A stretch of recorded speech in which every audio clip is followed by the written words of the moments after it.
Hello everyone, কেমন আছো তোমরা সবাই? আমি তো খুব ভালো আছি। চলে এলাম একটা নতুন ভিডিও নিয়ে। সোনু মৌসুম ব্লগে তোমাদের অনেক অনেক স্বাগত। যারা যারা আমার চ্যানেলে নতুন তারা অবশ্যই আমাকে কিন্তু সাবস্ক্রাইবটা করে রেখো, আর যারা যারা আমার ফেসবুক থেকে ভিডিওটা দেখছো তারা অবশ্যই আমাকে ফলো করে রেখো। তো চলো এখন ভিডিওর কথাই বলি। আমি এসেছি আমার বাবার বাড়িতে। তোমরা টাইটেল আর থাম্বনেল দেখে নিশ্চয়ই বুঝেই গেছো যে কেন এসেছি। একটু দাঁড়াও, আস্তে আস্তে তোমাদের সবকিছুই বলছি। গলার ভয়েস শুনে নিশ্চয়ই বুঝতেই পেরে গেছো আমার খুব ঠান্ডা লেগে গেছে, তাই একটু ম্যানেজ করে নিও। মেয়েকে এখন ওষুধ খাওয়াবো, তো উপরে তো কাজ হচ্ছে, তোমাদের সব কিছুই দেখাবো।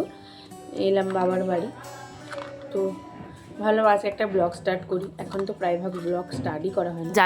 জানি অনেকদিন পরই লং ভিডিও দিচ্ছি, কারণ দেখো যেহেতু আমার এখন বাচ্চা হয়ে গেছে, তারপর বাচ্চার কাজ নিজে সামলে ওঠা, তারপর থেকে আর ব্লগ করতে অতটাও ইচ্ছে হয় না। তবু ইচ্ছে হয়, কিন্তু ক্যামেরাকে ধরবে, তারপর আবার এডিট করতেও সময় লাগে। যদিও এডিটটা করে নেবো, কিন্তু ক্যামেরা ধরার একজন যদি মানুষ থাকতো না, সত্যি খুব ভালো হতো। তাই ভাবছি আমি একটা স্ট্যান্ড কিনবো। স্ট্যান্ডটা কিনলে আমার সত্যি অনেকটা উপকার হবে, আর তাহলে আমিও তোমাদের সঙ্গে সবকিছু ভালো করে ভিডিওগুলো শেয়ার করতে পারবো।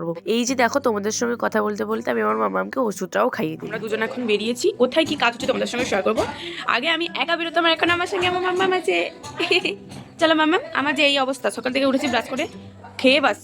মামামকে ওষুধ খাওয়ানোর পর আমি খাওয়ার পর এখন বেরিয়ে এসেছি বাইরের দিকে। এখন তোমাদেরকে দেখাবো কোথায় কি হচ্ছে, কোথায় রান্না হচ্ছে, কোথায় সবজি কাটা হচ্ছে, আর কি কি কাজ হচ্ছে, তাহলে তোমাদের সঙ্গে সবকিছু শেয়ার করবো। এখানে দেখো জেঠিমা, তারপরে বড় পিসিমণি, ভাইয়ের বউ, আর আমার দিদুর আর মেসো, মানে আমার বৌদির বাগানে সবাই মিলে সবজি কাটছিল। একটু পরেই রান্না হবে। এদিকে ছোট পিসিমণি মোবাইলে কি একটা দেখছিল, আর এইদিকে আমার মা দেখো বালতিতে করে জল আনছে। এইদিকে আমি আমার বড়দাদাকে দেখে বলছি, কি রে দেখ তো আমার মা জল বয়ে আনছে আর তুই এখানে দাঁড়িয়ে আছিস। আমি তো এমনি বলছিলাম দাদাকে। দাদা বলছে হ্যাঁ আমি তো এই কাজগুলো করার জন্য তো আমি আছি। বলছে হ্যাঁ কাজ কর বেশি করে কাজ কর।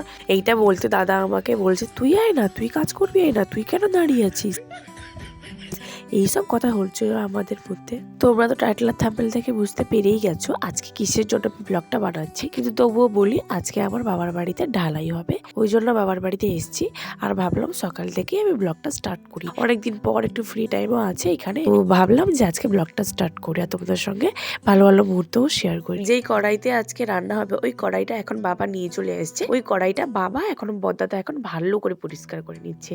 আর এইখানে দেখো আমার দাদুও চলে এসেছে। এখন দাদুকে সকাল থেকে ডাকা হয়েছিল, বাট বাড়িতে তো কাজ আছে, ওই জন্য দাদু একটু দেরি করেই এসেছে। আমি বাবার বাড়িতে এসেছিলাম যেই দিন ঢালাই হলো তার আগের দিন বিকেলে এসেছে। আর দাদা আর বড়দাদা সেই সকালবেলায় এসছে, মানে যেই দিন ঢালাইটা হচ্ছে। এখানে দেখ ঢালাই যে হবে ওর মেশিন সবও এখন চলে এসেছে। এই দেখো আরো কি সব আসছে। ও আচ্ছা সিমেন্টের বস্তা আসছে। আচ্ছা মেশিনে করে অনেকগুলো সিমেন্টের বস্তা আসছে এখন। আচ্ছা তোমরাই ভাবো, এই যে ভিডিওগুলো আমি করে রাখছি এগুলো আমাদের স্মৃতি হয়ে থেকে যাবে পরে যখন আমাদের ছেলে মেয়ে দেখবে যে হ্যাঁ এরকম হয়েছিল। আর এই যে দেখো এখানে আমার জেঠিমা আমার বাবা এগুলো ভালো করে পরিষ্কার করে নিচ্ছে, কারণ এইখানে মেশিন গুলো রাখা হবে। আর ওইখানে দেখো আমার মা উনুনটা বানিয়েছিল, কত সুন্দর লাগছে না উনুনটা। আমার মা বারবার করে বলছিল আমার উনুনটা ভেঙে দিও না প্লিজ, আমি এত সুন্দর করে বানিয়েছিলাম, খুব কষ্ট হয়েছিল বানাতে। আমরা দুজন কি আর করব, এই যে ক্যামেরা নিয়ে এদিক ওদিক ঘুরছি আর ভিডিও করছি না মাম্মাম।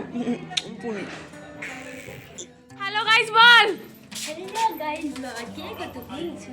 আজকে কি বাড়ির ছাদে ঢালাই হচ্ছে? না, পুজো হচ্ছে। দিদি ভাই বনুর সঙ্গে কথা বলো। বনুকে একটা হাম্পি দাও তো, একটা হাম্পি দাও তো বনুকে। দেবে না হাম্পি, দেবে না তুমি? এই যে দেখো আমার মেয়ের দিদি ভাই, মানে আমার জেঠুর বাড়ির যে দাদা তার মেয়ে, ওর কাছেই নিয়ে গেছিলাম আমার মেয়েকে। বলছিল বারবার বুড়িকে নিয়ে আসো বুড়িকে নিয়ে আসো। এখানে কিছুক্ষণ সময় কাটানোর পর তারপর আমি স্টার্ট করতে যাই। স্নান করা এখন কমপ্লিট।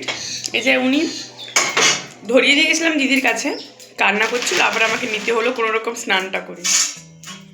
এখন চুপ। চলো ফোনটু।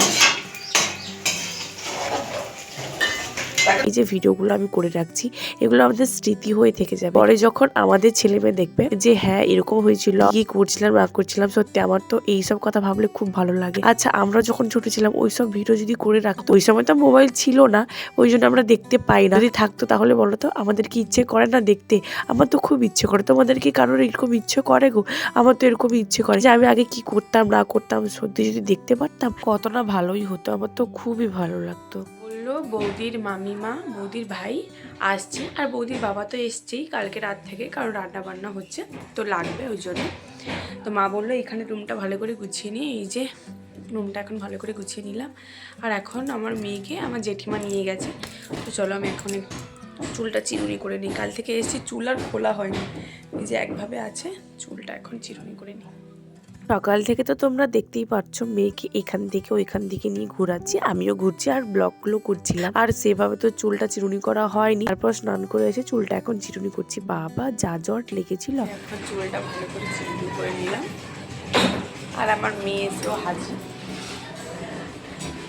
মাম্মা এদিকে ঘোর তো, যা, মুখে হাত থাকবেই।